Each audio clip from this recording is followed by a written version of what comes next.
குறைச்சு போட்டு வச்சார். உடனே சின்ன கடைக்காரரு இவங்க என்ன இப்படி சண்டை போடுறான், அவன் குறைச்சா எனக்கு குறைக்க தெரியாதான்னு ஒரு போட்டு வச்சா. 1 கிலோ நெய் 240 ரூபாய்க்கு. இப்ப பெரிய கடைக்காரர் இவன் போட்டிக்கு வந்துட்டா அவனா நானு பார்த்துடலாம், நான் குறைச்சிடுறேன், நான் பார்த்துக்கிறேன்னு 1 கிலோ நெய் 220 ரூபான்னு குறைச்சிட்டேன். இப்ப சின்ன கடைக்காரன் அவன் குறைச்சா நான் குறைக்க மாட்டேனா, நானும் குறைப்பேன்னு ஒரு போட்டு வச்சுட்டாரு. 1 கிலோ நெய் 200 ரூபான்னு.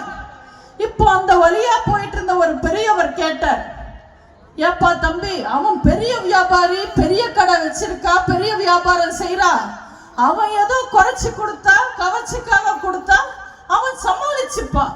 நீ சின்ன வியாபாரம் பண்ற, சின்ன கடைக்காரன், நாளைக்கு லாஸ் வந்துடுச்சுன்னா உன் குடும்பத்தை எப்படி காப்பாத்துவ, உன்னால சமாளிக்க முடியுமான்னு. அதுக்கு அந்த சின்ன கடைக்காரரு முடியாதுங்க, சாத்தியமே இல்லை அப்படின்னாரு. அப்ப எதுக்காக நெய் விலை இவ்வளவு குறைச்சு போட்டு வைக்கிற அப்படின்னு கேட்டா, என் கடையில நெய்யே இல்லைங்க, சும்மா எதிர்கடைக்காரனை அழிச்சிடணுன்றதுக்காக போட்டு வச்சேன், ஏமாத்துறதுக்காக போட்டு வச்சேன்னு சொன்னார். அந்த மாதிரி பொய்யான வாக்குறுதிகள், போலி